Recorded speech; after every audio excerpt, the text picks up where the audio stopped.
Olá, estamos começando mais uma edição da Bit Ciência, num mês que tem muitas datas importantes. Isso mesmo, e uma delas é 21 de março, Dia Internacional da Síndrome de Down. Mesmo descoberta há mais de 100 anos, os portadores da doença ainda convivem com o preconceito, como você vai poder conferir em nossa reportagem. Outra data marcante é os 50 anos da ditadura militar no Brasil. Claro que não dá para comemorar, pelo contrário. Conhecer e debater os efeitos perversos do golpe militar é a melhor resposta que as novas gerações podem dar a este terrível episódio da história do Brasil. E por falar em história, há outra que também não pode ser esquecida: a luta das mulheres pela igualdade. Você vai poder conferir nesta edição uma homenagem que fizemos a estas batalhadoras, destacando um espaço muito especial que é a atuação das mulheres no mundo científico. A Bit Ciência está no ar.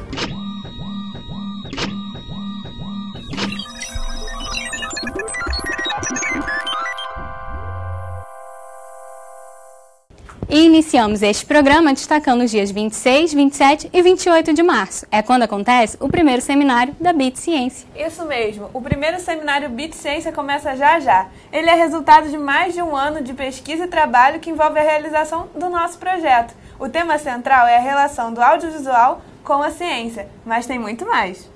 A Bit Ciência vai realizar o seu primeiro seminário, nos dias 26, 27 e 28 de março. E a grande alegria de fazer esse seminário, que tem o apoio da CNPq, apoio da FAPERJ, apoio da PROPS, da PROEX, é justamente reunir pesquisadores, profissionais do mercado, estudantes de graduação, de pós-graduação, não importa, que querem discutir um dos temas que é central no Brasil hoje, que é a popularização da ciência via o audiovisual. Não o audiovisual sendo um meio de popularizar, mas ele integrando o processo de popularização da ciência. A abertura vai ser com o professor Marcelo Jorge, ele vai fazer uma conferência de abertura em que vai apresentar um panorama da percepção de ciência nas escolas no Brasil, uma pesquisa que ele desenvolveu. E na parte da tarde a gente vai ter mais painéis, nós vamos ter painéis que vão discutir essa relação do audiovisual com a ciência, e também teremos a mostra de cinema e ciência, a mostra Lia Prala de cinema e ciência. No último dia, na sexta-feira de manhã, nós vamos ter 2 GTs, 2 grupos de trabalhos, e aí sim a gente vai estar discutindo projetos de pesquisas que trabalham exatamente esse recorte.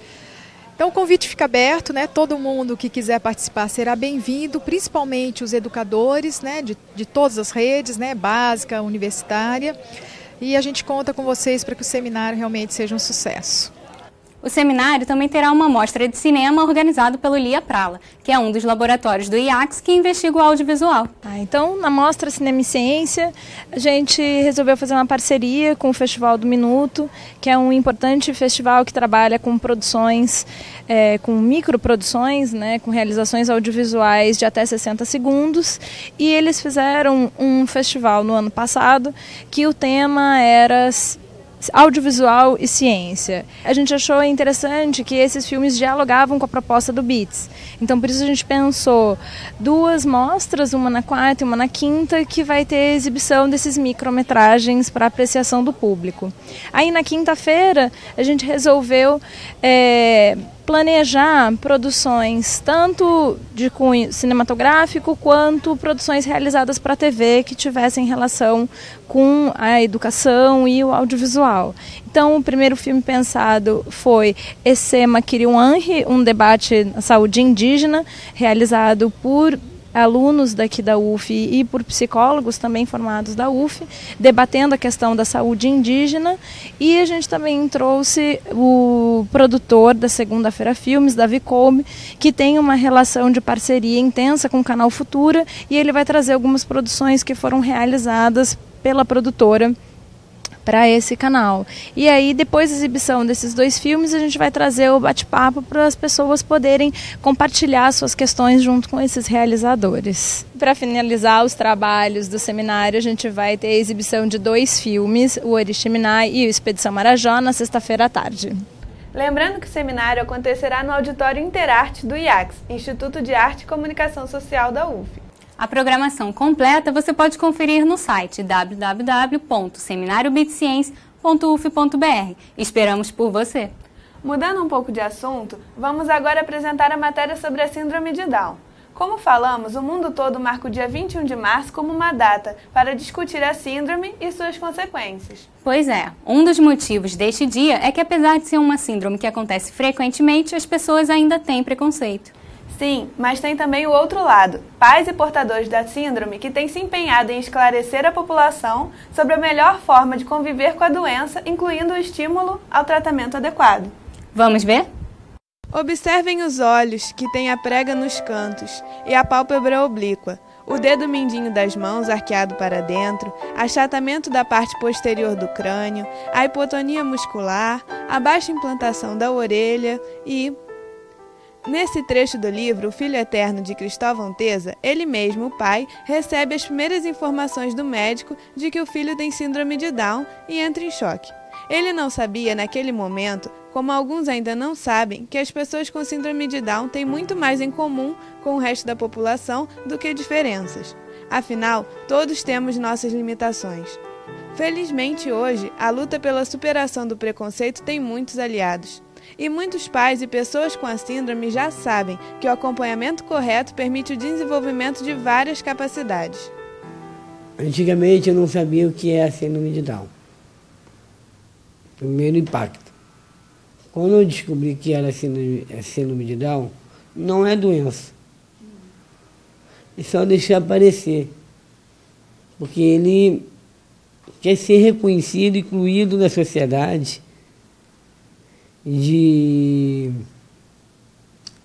igual o ser humano, né?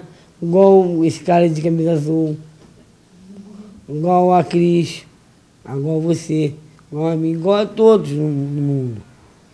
Às vezes eu até esqueço que a Beatriz tem síndrome de Down. No começo, quando você recebe o diagnóstico, você só enxerga a síndrome de Down, né? Parece que tudo na Beatriz é síndrome de Down. E aí, conforme a criança vai crescendo, você vai percebendo que ela é uma criança, né? Que a síndrome é uma parte do que ela é, né? Impacta em algumas formas dela fazer algumas coisas. Mas ela é Beatriz, né? Ela é uma criança cheia de possibilidades, uma criança que vem se desenvolvendo, que tem amigos, que aprende, né? Que pratica esporte, que brinca. Então, acho que a síndrome vai perdendo o espaço e a Beatriz vai aparecendo, né? E eu acho que é esse o grande esforço que cada um de nós tem que fazer. Eu acho que ainda impede ele ser incluído é o povo. É o preconceito? É o preconceito das pessoas, a discriminação e ainda a violência. Mas se acreditar, ter determinação e força de vontade, são barreiras que podemos quebrar. Há 152 anos, a síndrome foi descoberta, mas até hoje as pessoas não sabem muito sobre ela. Pensando nisso, Maria Antônia e outros pais de crianças com síndrome de Down tiveram a ideia de criar o site Movimento Down. Com o auxílio de pesquisadores, especialistas, ativistas e colaboradores de diversas áreas, o grupo cria cartilhas e kits informativos sobre inclusão, estimulação e cuidados necessários com uma linguagem acessível. Quanto mais informação, mais as crianças têm a chance de se desenvolverem plenamente, já que a síndrome traz algumas limitações. E aí procurando, né, informações para entender, né, síndrome de Down, como fazer estimulação, comecei a ter muita dificuldade. E aí, conversando com outros familiares, com profissionais da área, eu percebi que essa angústia não era só minha, né? Então, um grupo com outras famílias e alguns profissionais surgiu essa ideia da gente ter um site que fosse um lugar, né, de referência, onde tivesse informações, manuais, orientações, que pudessem apoiar, né, as famílias, outros profissionais e a sociedade em geral para se informar sobre a síndrome de Down. O Movimento Down vai fazer 2 anos agora, em março, né, dia 21 de março, que coincide com o Dia Internacional da Síndrome de Down. Eu acho que nesses 2 anos, o esforço inicial foi muito de mobilizar as pessoas, né, conseguir criar esse engajamento das pessoas com o site, ter o site, de fato, como um espaço de referência e produzir alguns materiais que a gente chama os materiais de acolhimento. É o distúrbio genético mais comum, estimado em 1 a cada 1000 nascimentos, que recebeu o nome em homenagem a John Langdon Down, médico britânico que descreveu a síndrome em 1862. mas a sua causa genética só foi descoberta em 1958 pelo professor Jerome Lejeune. A síndrome de Down é causada pela presença de 3 cromossomos 21 em todas ou na maior parte das células de um indivíduo. Em vez de 46, as pessoas com síndrome de Down têm 47 cromossomos em suas células. Tem a questão da face bem característica, as mãos apresentam os dedos curtos, uma prega palmar única, que é conhecida como prega simiesca.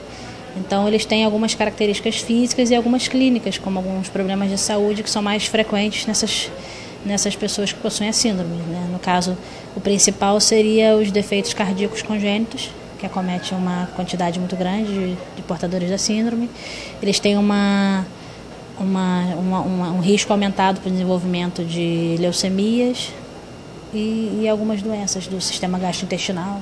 Quando se fala na síndrome, pensamos logo nas crianças, nos filhos pequenos, mas o que acontece na vida adulta?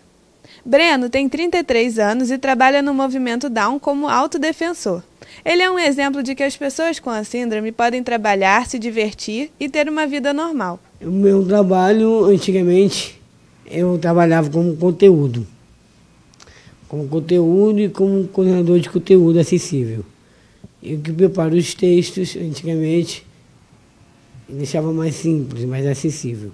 Atualmente sou autodefensor. Autodefensor, porque auto eu falo por mim. E defensor que fala pelas pessoas com deficiência. Mas como autodefensor, fazer os pais acreditarem nos seus filhos, né? Se não acreditar, quem é que vai acreditar? Além do trabalho com o movimento Down, Breno é ator. Já participou de várias peças e recentemente do filme Colegas, dirigido por Marcelo Galvão, que foi premiado Melhor Filme em Gramado em 2013. O longa conta a história de 3 amigos, que viviam juntos em um instituto para portadores da síndrome de Down até o dia que resolveram fugir para realizar seus sonhos. É o primeiro longa, né? Primeiro filme. E o Márcio, ele come muito, ele quer voar, né? Ele quer voar, come muito e ainda pega as gordinhas. Mas fora do filme, eu prefiro pegar as magrinhas. O mais gostoso é ver o público. Ele ri, no meio do filme já batendo palma. O esporte é um aliado importante para promover o fortalecimento muscular e a socialização para qualquer pessoa. Breno é faixa preta no judô e a atividade física é muito importante na sua rotina.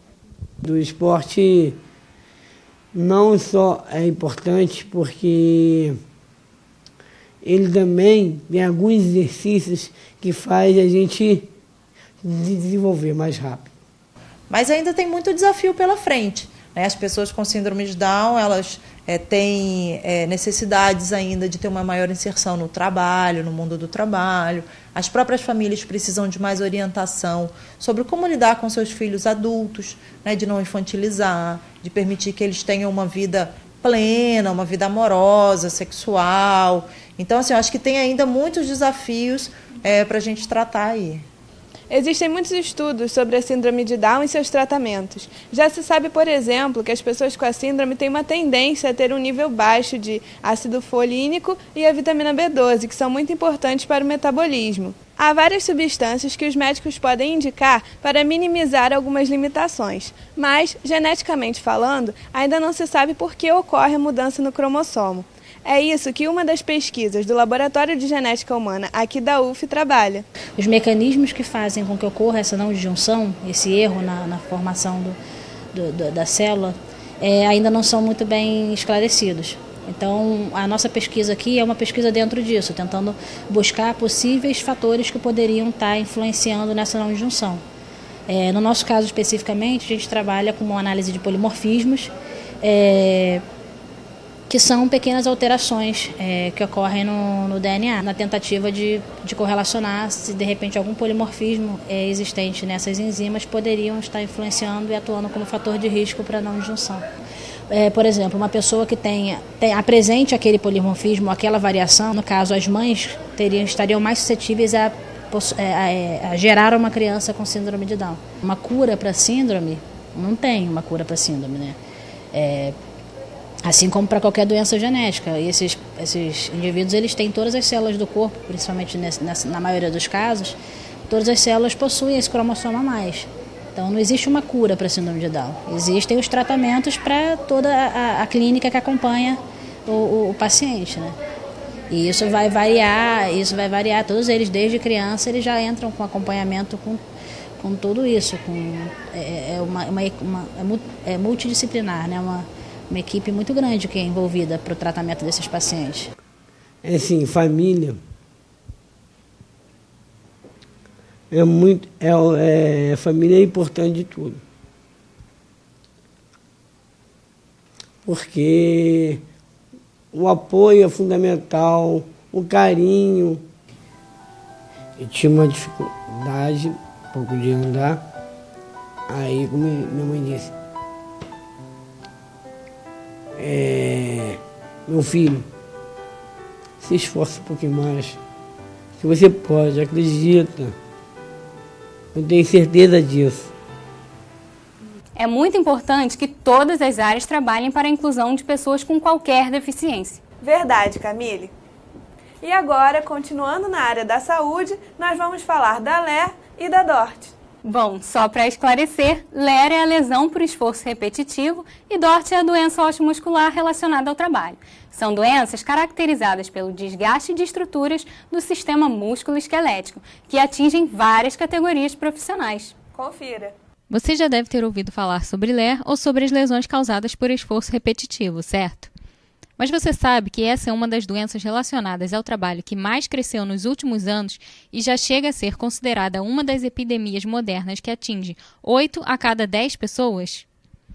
Causada por movimentos repetitivos ou trabalho em uma postura inadequada, a lesão por esforço repetitivo e a doença osteomuscular relacionada ao trabalho já ganharam, inclusive, um Dia Internacional de Prevenção. Mas você sabe a diferença entre LER e DORT? São basicamente quase a mesma coisa. O LER seria lesão por esforço repetitivo, e essas lesões por esforço repetitivo podem também estar associadas ou causar doenças osteomusculares relacionadas ao trabalho. Então, o LER não necessariamente é no trabalho que você adquire. Você pode ter LER por outra atividade qualquer, até recreativa mesmo, né? Desde que você faça esse modo repetitivo demais. E já o DORT não, é relacionado realmente ao trabalho, coisa que acontece dentro do ambiente de trabalho seu. Em alusão ao Dia Internacional de Prevenção às LER e DORT, a equipe de fisioterapeutas e terapeuta ocupacional da Seção de Qualidade de Vida e Saúde do Servidor organizou um evento para esclarecer sobre as lesões e doenças osteomusculares na UF. A nossa equipe da Qualidade de Vida é formada por 3 fisioterapeutas. E na sessão, então, a gente tem o atendimento de ambulatório de acupuntura, que é responsável a Ana Paula. A gente ainda tem Escola da Coluna, que faz um atendimento postural para um grupo de servidores. E a gente tem a avaliação ergonômica do posto-trabalho com o olhar da fisioterapia, né? Que a gente vai, avalia como é o mobiliário do servidor, tenta fazer adequações no que a gente consegue no momento e ainda orienta melhores posturas, entrega uma série de cartilhas e ainda faz um pouquinho de exercício postural, ginástica laboral com esse grupo. E a gente ainda faz um pouco de atendimento de fisioterapia também. Para aqueles com uma jornada de trabalho de até 8 horas por dia, onde se passa boa parte do tempo sentado em frente a um computador, o cuidado e a atenção com a postura têm que ser redobrados. É o caso do aluno de Sistemas da Informação, o Anderson Trindade. Eu fazia atividade física, passava a grande maioria do tempo no computador durante o dia. A médica achou melhor fazer umas 10 sessões de fisioterapia, devido ao meu crescimento, como eu sempre fui um pouco mais alto, para futuramente não desenvolver tão rapidamente LER. E eu acabei seguindo a área de informática mesmo. Hoje em dia, sinto algumas dores no corpo, normal. Às vezes até na forma de um mouse diferente, se for segurar, é meio complicado, tem que segurar. O mouse muito pequeno, não cabe na minha mão devido aos dedos, fica meio torto. Um teclado também, assim, não foi muito assimétrico. Então, o grande índice de afastamento na perícia é relativo às doenças osteomusculares, né, que é o CID-M. E a fisioterapia, então, chegou justamente para tentar prevenir esse grande índice de afastamento, né?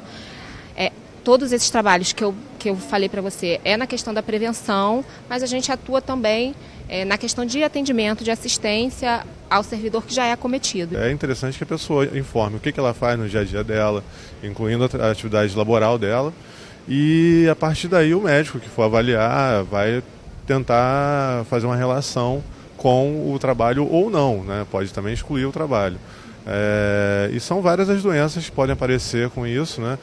Por exemplo, dores na coluna, dores no punho, mão, ombro, joelhos, pés, etc. E além de outros problemas relacionados com fadiga, com cansaço visual, isso tudo é visto pela ergonomia. Então essa campanha é uma forma de motivar isso aí, motivar a busca por esses serviços de avaliação e também até a conscientização de uma postura melhor no trabalho, de como minimizar esforços no trabalho. Mas não esqueça que a realização de exercícios, uma alimentação balanceada e a prática de atividades de lazer também fazem parte dos cuidados e métodos de prevenção contra as lesões e doenças causadas por esforço repetitivo. Como vocês viram na matéria, temos que estar atentos na hora de trabalhar, com a postura e com os movimentos repetitivos. E agora vamos falar delas, as mulheres batalhadoras que nunca desistiram de mostrar para todos que não há diferença de sexo quando o assunto é competência, inteligência, bom humor, enfim, mostrar que homens e mulheres constroem juntos a sociedade que temos. E nossa forma de comemorar o 8 de março, Dia Internacional da Mulher, foi contando um pouco sobre a presença feminina no mundo das ciências, não é, Raíssa? É isso mesmo, Camille. A cientista merece destaque não só por sua capacidade, mas pela força de atuação na sociedade. Marie Curie foi a primeira mulher a vencer o Prêmio Nobel da Física, uma área que ainda é majoritariamente ocupada por homens. Ela também conseguiu o Prêmio Nobel de Química e foi a primeira pessoa a conquistar essa premiação 2 vezes em áreas diferentes. Ela abriu caminho para cientistas como a geneticista italiana Mathilde Cream, que é responsável pela fundação da principal instituição de pesquisa sobre a AIDS em todo o mundo. Mas o fato é que ainda hoje, o número de mulheres cientistas que são reconhecidas é pequeno. Divulgar seu trabalho é então um meio de tornar natural a participação da mulher na ciência. Espera-se que sejam cada vez mais respeitadas e valorizadas no meio científico e nas demais partes da sociedade. Aqui na BITS, o trabalho feminino é sempre muito valorizado. Reveja!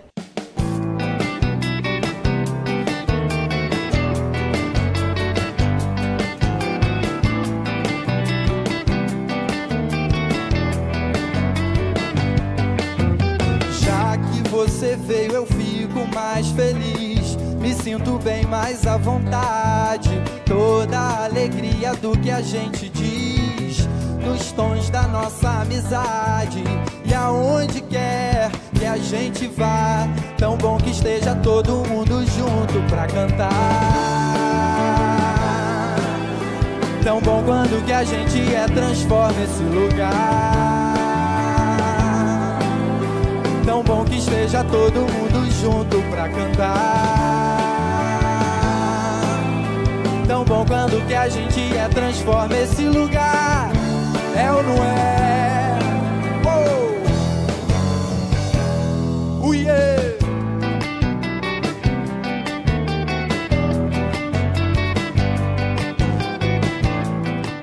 Parabéns para nós mulheres. Voltamos já.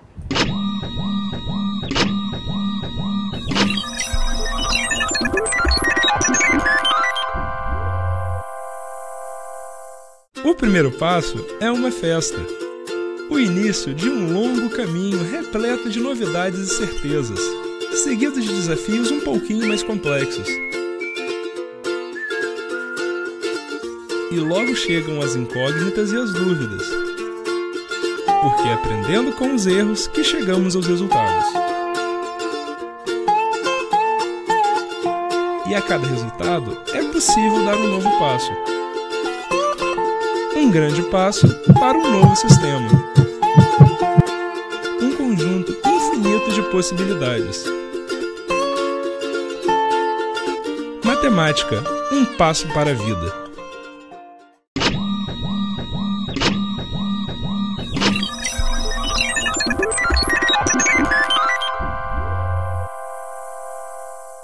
E voltamos agora para falar sobre a ditadura militar brasileira, que começou com um golpe no dia 31 de março de 1964, que derrubou o presidente democraticamente eleito João Goulart. A ditadura só terminou em 15 de janeiro de 1985, com a eleição indireta de Tancredo Neves. Foram 21 anos de muita repressão aos movimentos sociais, cassação de direitos políticos, censura aos meios de comunicação e aos artistas da época também. Foi também um período que a elite parceira dos militares enriqueceu muito, aumentando a imensa desigualdade social no Brasil. Uma situação que repercute até hoje e que nós jovens vivemos, como os jovens daquela época também sentiram e tentaram mudar.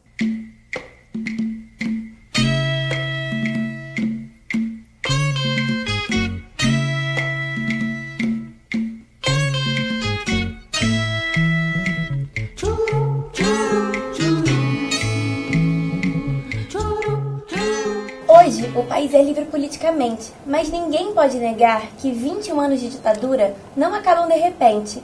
Mudar essa situação é uma tarefa de todas as gerações. Não é isso, professor Araão e professor Leovigildo? Eu penso que sim, que realmente refletir e debater sobre a ditadura, estamos agora no cinquentenário da instauração da ditadura, em 1964, e creio que é um momento importante, né, para que toda a sociedade debata, sobretudo as novas gerações que não viveram a ditadura. É o momento delas se debruçarem sobre o assunto e debaterem a respeito do assunto. Eu penso que é uma tarefa de várias gerações, né, porque a ditadura ela não só deixou um legado importante, que precisa ser discutido para ser efetivamente superado, como também a ditadura é, por sua vez, expressão de tendências autoritárias que perpassam a sociedade brasileira há muitas décadas e há muitos séculos, né? De sorte que eu penso que realmente é uma tarefa plurigeracional, discutir as características da ditadura, por que ela surgiu, os fundamentos sociais e históricos dela, para que possamos compreendê-la bem e poder superá-la. Professor Leovigildo? Olha, cara, quando foi formulada a pergunta, já me veio a memória um pedaço de um poema de Castro Alves, chamado Estrofes do Solitário, que eu recomendo que vocês leiam, em que há um verso que diz um grito, alguma coisa que ecoa no infinito, aquelas frases condoreiras de Castro Alves, um grito ecoa no infinito, para os velhos, como é que é? Alguma coisa como que os velhos não ouvem, mas os jovens sim. Enfim, o que eu digo quanto a isso, o que eu dizia sempre para meus alunos. Para mim, para a nossa geração, ser de esquerda era fácil. A gente estava seguindo uma onda, certo? Uma onda de utopia, de rebeldia, de compromisso social, certo? Um outro campo ideológico que, desgraçadamente, foi anestesiado, eu não digo que foi extirpado, mas foi anestesiado por essa onda neoliberal aí de pragmatismo, de oportunismo, e de imediatismo, de hedonismo, enfim. Eu penso que o Léo tem certa razão, no sentido de que era um tempo, os anos 60, era um tempo ainda marcado por grandes embates ideológicos, né? Aquela coisa que depois vai aparecer na música do Cazuza, né? Eu quero ter uma ideologia, né? Para viver, né? Então ali havia realmente embates ideológicos muito... as pessoas acreditavam em certos programas políticos, né? E acreditavam, tanto a direita como a esquerda, que havia um sentido na história. Isso aí realmente era um ponto assim, favorável à participação. No entanto, é preciso sempre lembrar, aqui em relação ao Brasil, que não era a juventude que se rebelou contra a ditadura. Houve segmentos da juventude que se rebelaram, porém, outros segmentos não se rebelaram contra a ditadura. Bom, esse foi só o começo do debate, mas deixa eu apresentar antes os nossos convidados que se dispuseram a estar aqui com a gente. Apresentar formalmente eles. Nós estamos aqui com o professor Daniel Arão Reis, professor da UF, de História Contemporânea, autor do livro Ditadura e Democracia no Brasil, lançado esse ano, e o professor Leovegildo Leal, historiador e jornalista, e ele lançou um livro, foi publicado agora, em 2010, A História da Polap, que teve sua primeira edição em 2010 agora. Para começar o nosso debate, nós vamos apresentar um vídeo aqui, que a gente fez, nós fomos às ruas, para saber qual a opinião das pessoas sobre a ditadura militar. Ditadura no Brasil foi um erro histórico, só para começar. Foi um momento, de qualquer forma, que estava uma instabilidade política, e acontece que isso causou um grande prejuízo humano e econômico também, né? Claro. Que aí tivemos tortura, né? Esse monte de coisa horrível, atrocidades cometidas pela polícia, que não é muito diferente de hoje, né? E eu acho que 50 anos da ditadura, né? Nada mais justo do que investigar, né? Nem tentar achar alguém para culpar, igual a comissão está fazendo um trabalho bom e tal, mas tentar explicar, né, as coisas que as pessoas não sabem. Cara, para mim ditadura é sinônimo de repressão, assim, que pelo que eu já estudei, que eu já pesquisei sobre o assunto, foi o sistema do governo, foi usado para reprimir ideias, para impor suas próprias decisões sobre tudo, sem dar poder nenhum para o povo, apenas se preocupando com os interesses pessoais. Acho que claramente foi um negócio horrível e que o fim dela, na verdade, não foi completo. Enfim, acho que o maior problema disso hoje é que não teve bem um fim. Que as pessoas, os poderosos continuaram no poder e tudo. Acho que é isso que mais me incomoda nela. Eu não vivi ela, né? Mas eu acho que em muitos sentidos ela permanece aí, né? Da forma como a polícia militar age, enfim, da forma como o povo é afastado da política, da realidade política do país.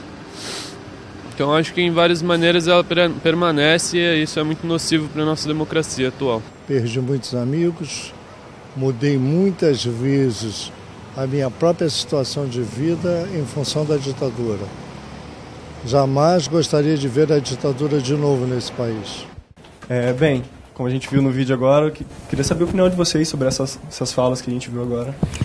Nas opiniões que a gente ouviu aqui, nas entrevistas, a ditadura é associada quase que exclusivamente à repressão, o que é importante. Evidentemente, a ditadura é um estado de exceção, é um estado que o governo cria e revoga leis a seu bel prazer. A tortura era uma política de Estado e é usual, é razoável, inclusive, associar as ditaduras em geral e a brasileira em particular à repressão. No entanto, é importante chamar atenção para o fato de que a ditadura brasileira não foi apenas um regime repressivo. Tá?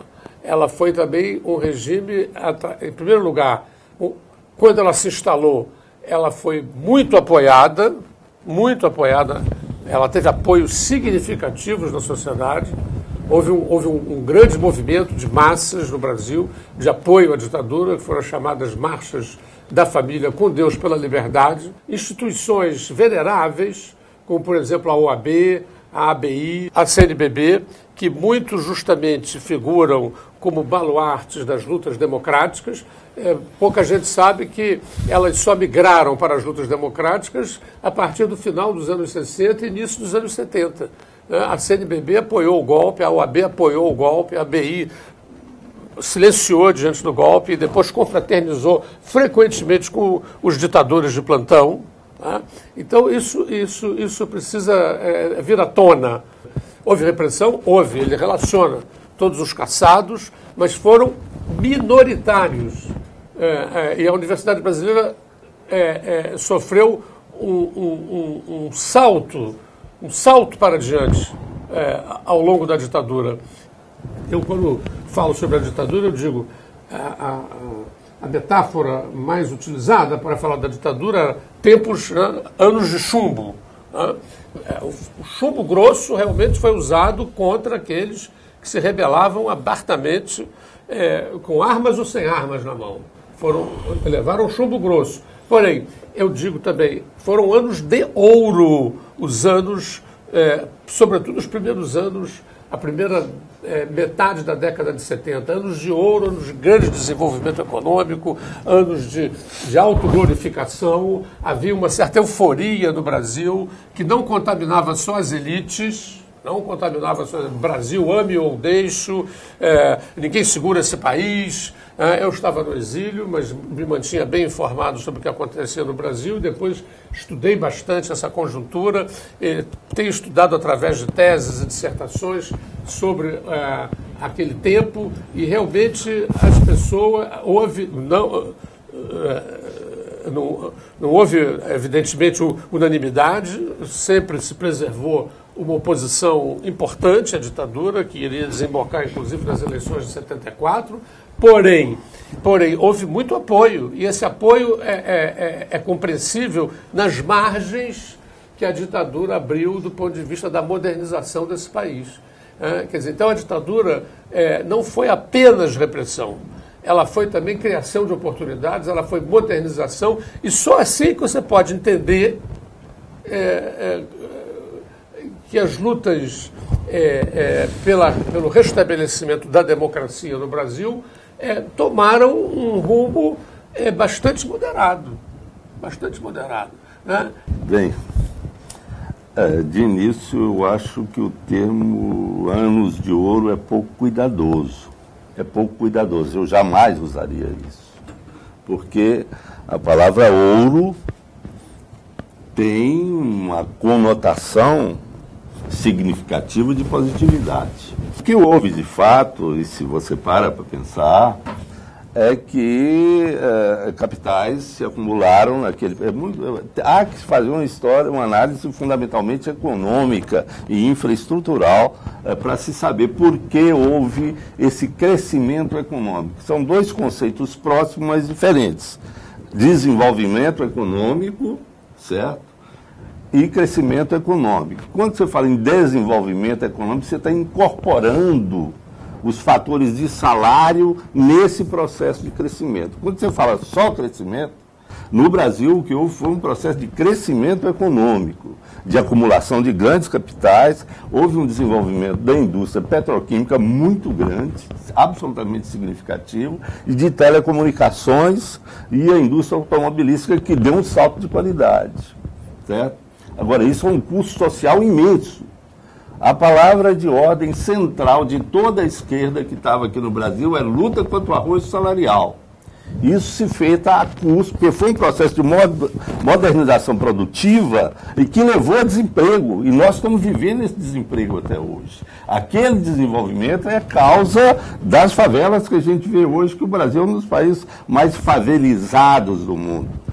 As mazelas que nós estamos vivendo hoje no Brasil, miséria, fome, violência, déficits habitacionais brutais, déficits na saúde pública brutais, transporte, tudo isso é herança daquele processo de crescimento econômico nos termos que ele fez fácil.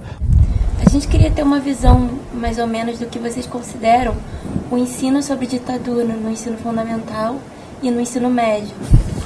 Essa pergunta, o ensino não é nada. O ensino não diz nada.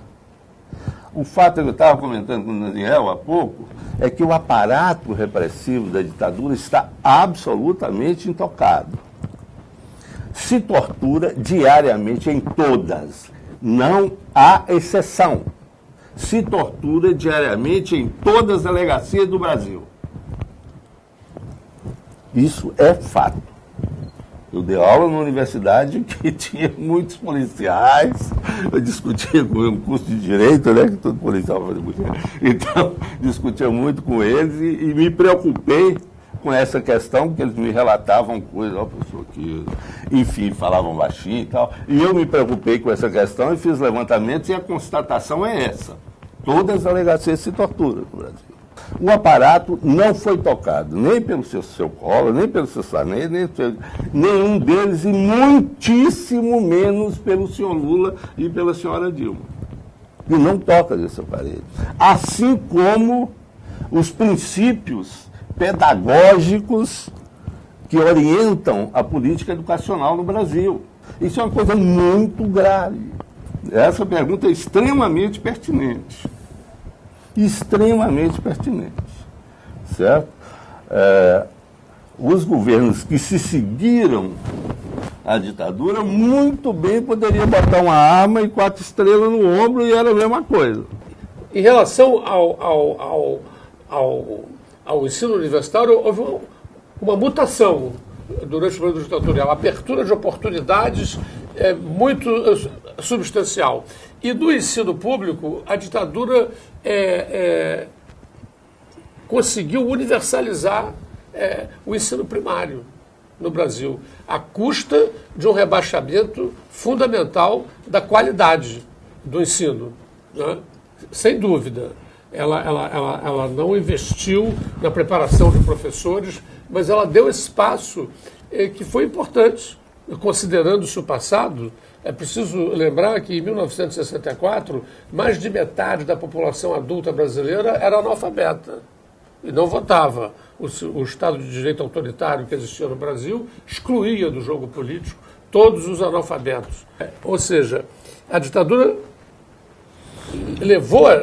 multiplicou o ensino primário, abrindo oportunidades também. Essa coisa que você disse aí dos índices de desemprego, Léo, sinto muito, não resiste a nenhuma análise. Não só os índices de desemprego atualmente são os mais baixos que o Brasil já teve na sua história, como os índices de desemprego existentes na primeira metade dos anos 70 eram baixíssimos. Daniel, desculpa, Daniel, você está desconhecendo a manipulação que o governo faz na averiguação desse desemprego. Eles só consideram desempregado quem procura emprego. É isso, e nas últimas 2 semanas.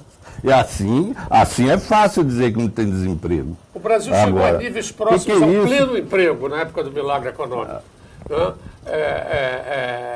Era um emprego mal remunerado, o que obrigava as famílias proletárias a composição básica da família proletária antes de 64, o pai de família trabalhava e o dinheiro que ele ganhava dava para sustentar a família. Depois, na época da ditadura, já tinha que trabalhar o pai, a mãe e o filho mais velho, né, porque os salários eram relativamente mais baixos. Houve um abaixamento, um arrocho salarial. Porém, isso era relativamente compensado no nível das famílias proletárias, porque o emprego, houve um grande crescimento do emprego no Brasil. Como compensado? Isso, se é que ocorreu, e de fato não ocorreu, eu não dou esse crédito que você dá às estatísticas oficiais, nem de antes de 64, nem depois de 64, nem de hoje. Eu também conheço estudos, certo, que negam isso. Então, essa questão é, no mínimo, polêmica. Para mim, não é polêmica. Agora, essa juventude proletária, em vez de estar lá sendo explorada e superexplorada no seu trabalho, certo? Ela poderia estar fruindo uma cultura, esporte, lazer, convivência em termos de sociabilidade primária, enfim, se enriquecendo humanamente. Nós não estamos aqui para fabricar máquina de fazer lucro para a burguesia, vamos ser claros. Aí você está caindo num aspecto doutrinário. Eu queria trazer para esse pragmatismo, esse pragmatismo seu me parece inapropriado. Não, eu não tenho nenhum pragmatismo. Inclusive você, eu sou historiador, que eu conheço seu trabalho, esse pragmatismo não tem sentido. Léo, eu sou um historiador que estou à procura de evidências. Eu construo meus raciocínios e minhas interpretações com base em evidências. E a gente queria também saber o que sobrou de herança da ditadura que pode ser visto na nossa sociedade hoje em dia. Permanecem legados da ditadura muito importantes. Eu usei a metáfora. No corpo da nossa democracia estão incrustados cacos. cacos que são os legados dessa ditadura, entre os quais, primeiro, a tutela militar. A tutela militar está inserida no artigo 148 da Constituição do Brasil. Qualquer presidente de qualquer poder no Brasil pode chamar os milicos a restaurar ou a instaurar a lei e a ordem nesse país. Ou seja, uma intervenção militar, desde que solicitada apenas por um dos presidentes dos poderes constitucionais, essa intervenção se torna legítima constitucionalmente e legal. Quer dizer, ou seja, é uma tutela militar que continua em outras dimensões. Por exemplo, os militares têm tribunais próprios, coisa que se estende inclusive aos PMs. Eles não são cidadãos comuns, eles são cidadãos acima do comum, o que também corporifica essa coisa que vem lá da proclamação da República. Então você tem, do ponto de vista político, hipertrofia do Poder Executivo, tutela militar, do ponto de vista econômico, manutenção do modelo, e do ponto de vista da sociedade, você tem também legados, eu vou terminar aqui, francamente assustadores. Uma pesquisa, eu sempre cito isso, uma pesquisa feita pelos Núcleos de Estudos sobre a Violência da USP, constatou, numa pesquisa em 11 capitais do país, constatou que 48, ao ser perguntado, você apoia a tortura? 48,5% das pessoas responderam apoio em determinadas condições.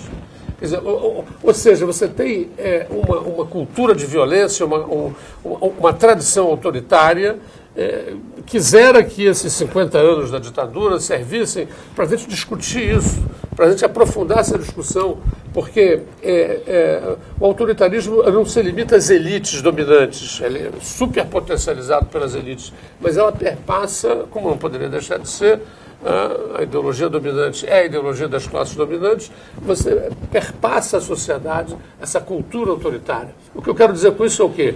É que a ditadura, ao contrário do que usualmente se pensa, não é um parênteses na história do Brasil, mas há laços de continuidade que vêm de longe, potencializados pela ditadura e, desgraçadamente, tragicamente, que continuam vivos e que precisam ser discutidos para serem superados.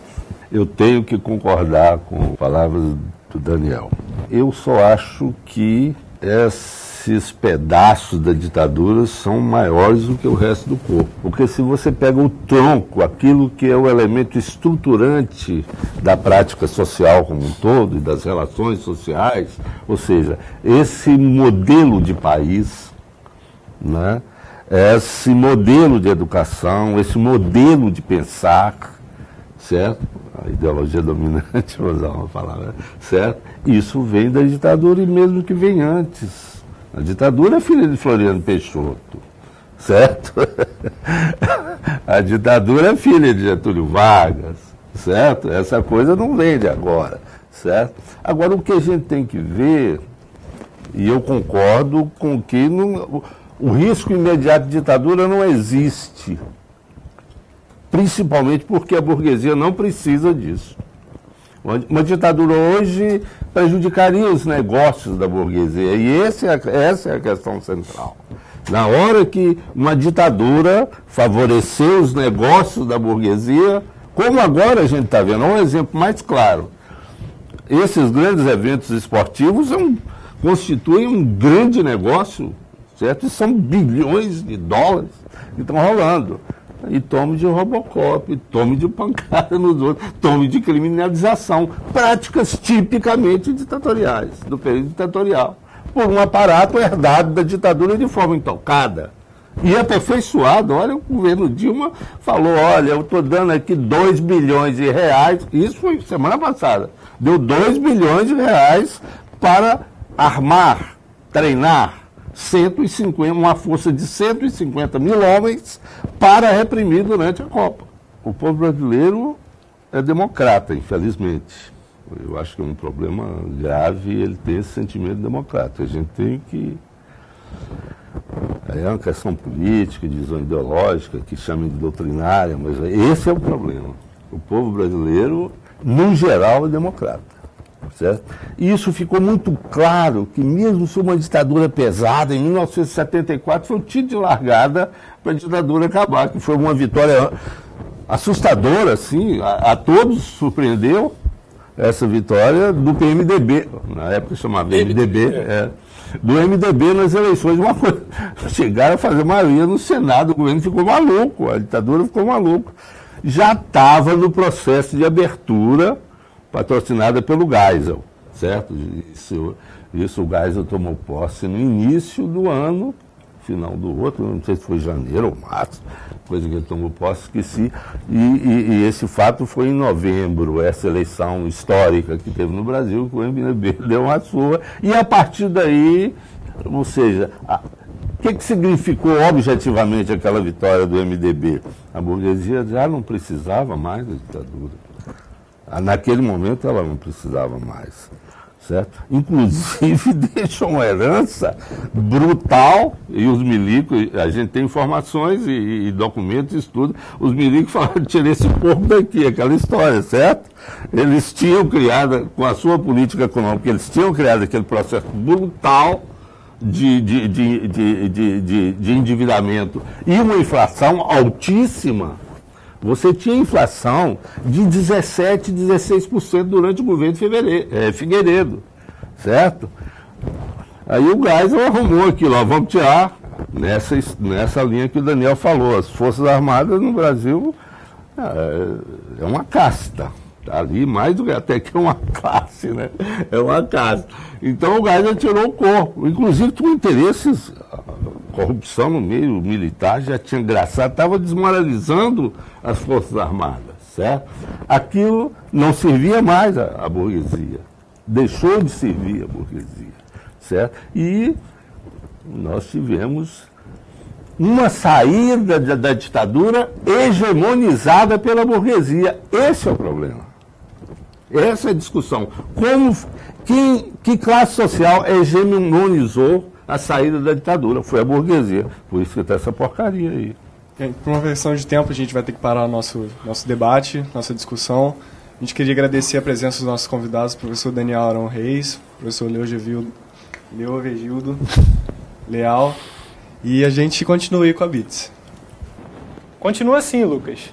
É a nossa última reportagem e, de certo modo, completa este debate que acabamos de acompanhar. Você tem razão, Gustavo. Nossa última matéria é sobre um projeto que começou em 2004, com reportagens que mostram o impacto do assassinato do jornalista Vladimir Herzog na vida dos entrevistados e como cada um deles vivenciou a época de repressão militar. As reportagens foram publicadas como livro, cujo título é Afasta de mim este cálice, um encontro de memórias e histórias sobre o regime militar. Depois de um intervalo, o projeto voltou em 2012, em formato de site, mantendo a coordenação do professor João Batista e com o trabalho dos alunos Rebeca Lettieri e João Pedro Soares. Nós entrevistamos os dois para entender melhor como funciona o projeto. Veja agora. Resultado de vários anos de censura e repressão, a tortura era um método usado constantemente para silenciar o lado opositor à ditadura instalada no Brasil. Vários casos foram descobertos, como o de Vladimir Herzog, morto durante uma sessão de tortura, entre tantos outros. Buscando estender esses casos e outras violações dos direitos humanos para a sociedade, docentes e alunos da UF criaram o projeto Afasta de mim esse cálice em 2004. O objetivo principal do projeto, é levar tanto a comunidade acadêmica quanto a sociedade mesmo essa memória de um período tão nefasto da história brasileira que, pela intenção de alguns e pela própria conjuntura política, histórica, é desconhecida para a maior parte da população. Nesse sentido, a gente produz diversas matérias matérias e entrevistas relacionadas a esse período. A gente entrevista ex-militantes, jornalistas que têm um contato próximo, que também estão por dentro desse processo de construção da memória.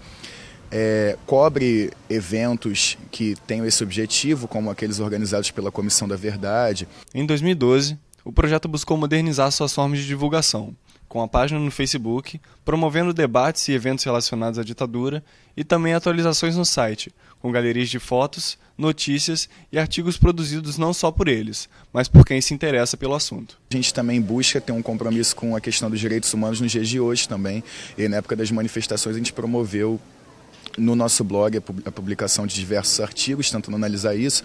Uma galeria de fotos do Wesley Prado, aluno aqui da UF também, que teve recorde de visualizações no blog. Então a gente busca também estar dialogando o passado com o presente, tanto falando com as pessoas que viveram aquele período e ainda estão hoje na militância política ou não, quanto com as pessoas que hoje ainda continuam buscando a construção de um mundo mais justo e etc. Para os 50 anos do golpe militar, a gente pretende intensificar a produção. Não é nada, não tem nenhuma ideia específica ainda, mas a ideia inicial é essa. E com certeza o que não vai faltar é pauta. E além em tempos de manifestação, né, tem vários atos sendo organizados. E a gente vai tentar cobrir esses atos a fim de fazer essa ponte, justamente que o João comentou, entre o passado e o presente. Para conhecer mais sobre este projeto, acesse o site www.uf.br/cálice, escrito tudo junto, ou o Facebook Cálice UF. E assim terminamos essa edição, reforçando o nosso convite para o primeiro seminário BIT Ciência. Não esqueça, é nos dias 26, 27 e 28 deste mês. Contamos com você. E agora encerramos essa edição. Mas você pode continuar conosco. Basta acessar o nosso site, Twitter ou Facebook. Também pode escrever para o bitciência@unitv.uf.br. É muito importante saber o que você achou desse programa. E do seminário. Tchau! Até a próxima!